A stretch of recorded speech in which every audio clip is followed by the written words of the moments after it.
All right. Yeah. I would say the cattle side is much more positive than the crop side, but there's still some challenges in the cattle side as far as uh, folks that are having to buy cattle. But again, this is the same summer we've had for probably 9 months. Cattle prices continue to be strong. They're strengthening. They're still strong. Heifer retention is still slow. We'll just talk briefly about some of the July 1 cattle inventory report. Um, but there's just a lot of money involved in this business right now. And we have really, really strong uh, slaughter steer prices. When we're hitting the 235, 236, 237 range, I mean that's just really, really strong prices. You multiply that by a 1,500 pound animal coming off a feed, and that's a lot of dollars, and it makes sense why retail beef prices have to be where they are.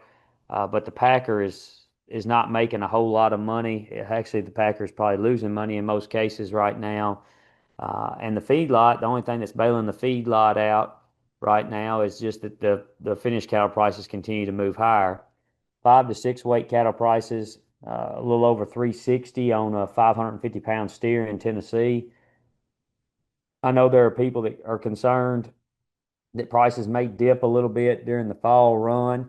And if you look at 2024 there on the dotted line, it's clear that yes, the seasonality will probably come in again for 2025, but I don't expect some huge, huge price decline that really is going to hurt people's profitability in any form or fashion. So I was talking to somebody that if prices on a 550 pounder went down to $2, you say, well, that's terrible compared to today. But still, I mean, that's $2 would be $1,100 for that animal, and most cow calf producers would be making a little money at that level. Right now, they're just really highly profitable at the current price levels. 7 to 8 weight steer prices, the weekly auction run at 320. We had we had several loads of cattle that sold last Friday in video sales, and we'll have a Hodge Livestock will have a video sale tomorrow.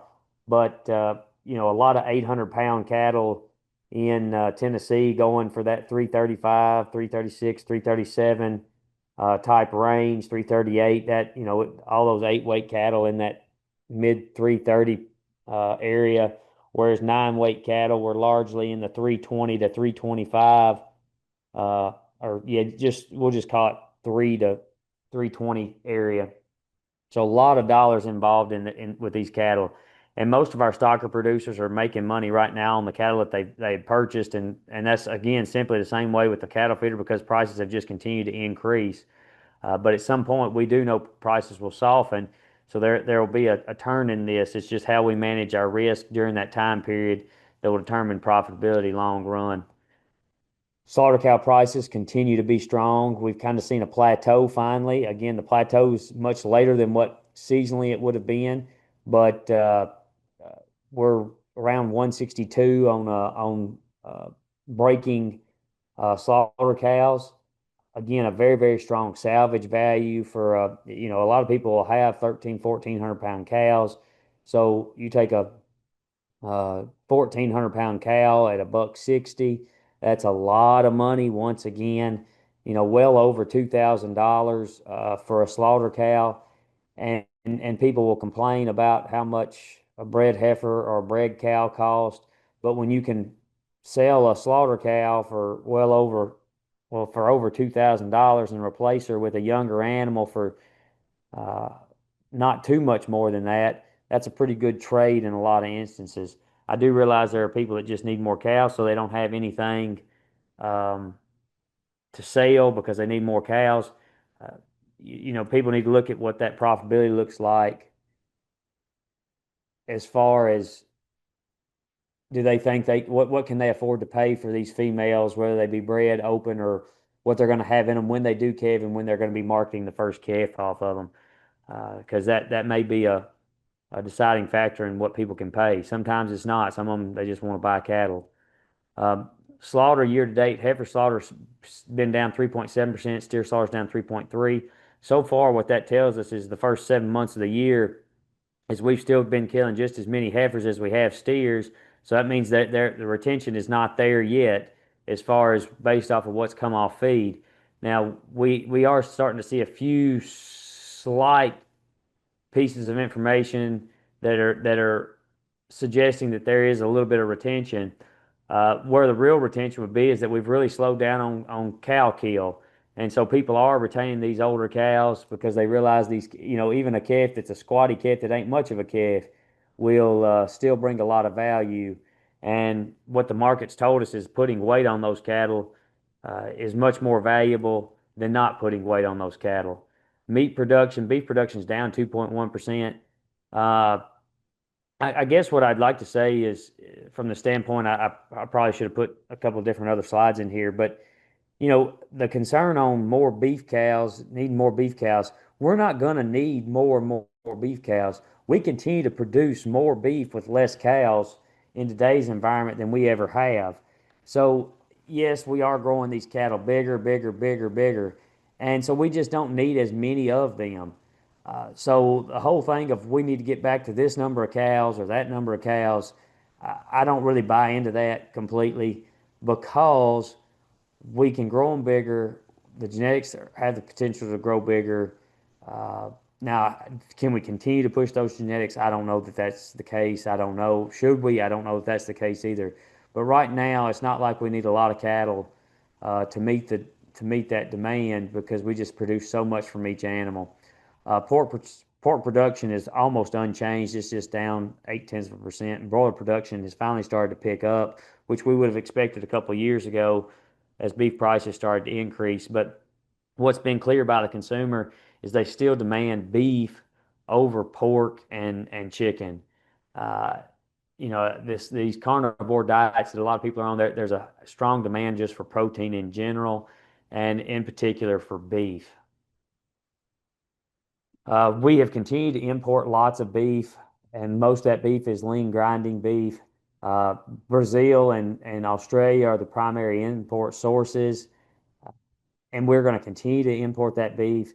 The extra fat that we're putting on these finished cattle will go into, it'll be used to be mixed with this lean grinding beef to meet the ground beef demand that is present in this country.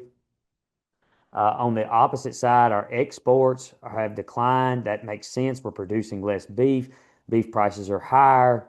So that, I mean, just pretty normal in what we would expect given that our domestic beef prices are higher and we're producing less. That means we're going to import more and export less. And that trend will continue until our domestic production increases and our beef prices wholesale beef prices decline. Quickly just show these imports and exports by country. And you can see here that Brazil has been a primary import source most of this year, despite the higher tariff rate. Now, with the new tariffs that are being imposed, I'm not sure that we'll continue to see as much beef from Brazil. We'll continue to see pretty strong imports from Australia.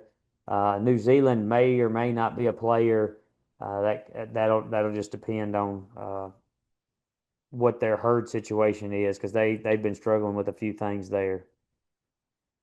On the export side, again, just as it always has been, Japan and South Korea are the top two markets. China has fell off, and that has to do with the fact that they have not recertified many of the beef plants to export to China. So they let a lot of the certifications, that may not even be the right term, but they've allowed those certifications to expire and have not renewed them. They did renew most of the pork certifications, but that's the reason why a lot of those China exports have fell off. And I would say that was a strategic thing to allow those to expire because of the increased tariff rate, and that would give them good reason to not import beef from the United States. Uh, as they knew who our new president was going to come, who was coming in, and they know he's already played hardball with them once, and he'll do it again. And so this is their probably their attempt of trying to play hardball themselves. Wholesale beef prices, if we look back, if we omit a couple of weeks at coronavirus, we have seen record wholesale box beef prices for choice box beef. This year would have been record prices had it not been for the record couple of weeks of record prices that we saw in the midst of coronavirus pandemic, whatever we call that. I mean, it's hard to believe that's been 5.5 years ago when that occurred. Um, but box beef prices are high. They they have declined in the dog days of summer and the heat of the summer. Packers are losing money, but they remain extremely high as consumer demand is really what is driving that. Briefly show the drought monitor. Um, I was doing a meeting in Georgia on Saturday, and I pointed out to him that little yellow piece there in the middle of Tennessee is exactly where I farm, and so we finally made the drought monitor. Uh, but I was up in Northeast Tennessee yesterday, and they said that they've been getting rain about every other day. For the most part, we've had good moisture in cattle country and in our state, but we do have pockets of our state that are getting dry.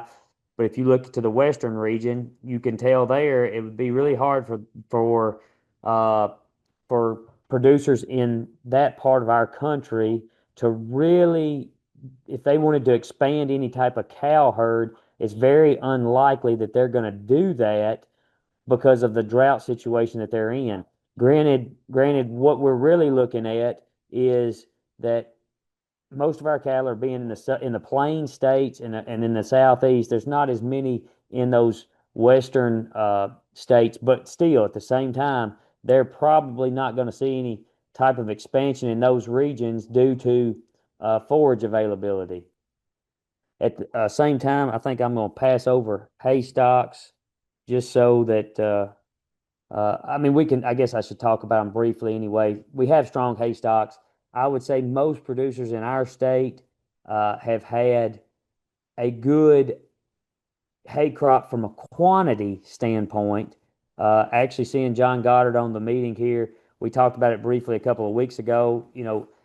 There is some good hay out there, but that ends up coming from some of your best producers that are trying to produce some horse hay and those types of things. But a lot of our traditional hay production for cattle, I think the quality is going to be fairly poor due to the rainfall and the inability to get dry hay harvested and put in the barn in a timely manner. So a lot of that hay was too mature, but we're still going to have a lot of it. Aaron's already touched on corn prices. They're low. It's cheap to feed it to cattle, and it's probably going to remain low and cheap to feed to cattle. So feed costs should be fairly inexpensive relative to what they've been the past several years. Not gonna that this is pretty self-explanatory. Hay prices are very regional, but at the same time, when you have a large supply, prices are going to be lower. And so we see much lower prices for hay this year, and we'll probably continue to see lower prices just because of how much quantity there is. This data from Kansas feedlots proves the point that it's cheap to feed cattle when it's only costing you $1.06, $1.07, $1.08 per pound. It's not too awful bad to get these cattle fed. Now, here's where we're talking about the July cow inventory. I think this is an important thing based off of, uh, when we think about, um, well, let me back up a second. We had the January 1 cattle inventory and we had the July 1. And as you can see, we didn't have a July 1 in 2014, 2016, or 2024. That makes it very difficult when you don't have the previous year's information. It makes it very difficult to compare this year to last year for obvious reasons. But we have we have fewer cows, fewer beef cows than we did 2 years ago this time. And let me go a little. Let me add this to it. Heifers on feed as a percent of the total cattle on feed. We remain really, really high as far as the percentage of heifers on feed as a percentage of total cattle on feed. Well, if you go back to the last time we had rapid expansion would have been 2015, 16 time period. And so we expanded the cow herd in a hurry. And at that time, 32, 33% it was the percent of heifers on feed uh, relative. So for in essence, there were two steers for every heifer that was on feed. Well, we're going to have to get down to that 35, 36 at least to actually start seeing what we would call significant or be able to say we have data that supports some type of significant heifer retention for the beef cow herd. So we need to keep that in mind. That right now, so far, we can't say that we've really seen a whole lot of significant heifer retention. And the more and more you talk to, especially aging population of beef producers, the last thing they want are a bunch of heifers that they have to calve out. So here's our quantity of heifers held as beef cow replacements. You can see in 2025, much, much lower than it was in 2023, and we have no number to compare it to in 2024. Compared to 2015, when it was, nearly, I guess, a million head higher. So we'll see how that plays out. Um, I do expect that this fall, if forage conditions remain favorable, more people will hold back heifers to put back in the herd, and we'll get a little bit more information on that come January 1. This just simply, let's talk about the calf crop very briefly. There's fewer calves. That means there's more going to be more competition as feedlots compete for these cattle, and as packers compete for buying finished cattle.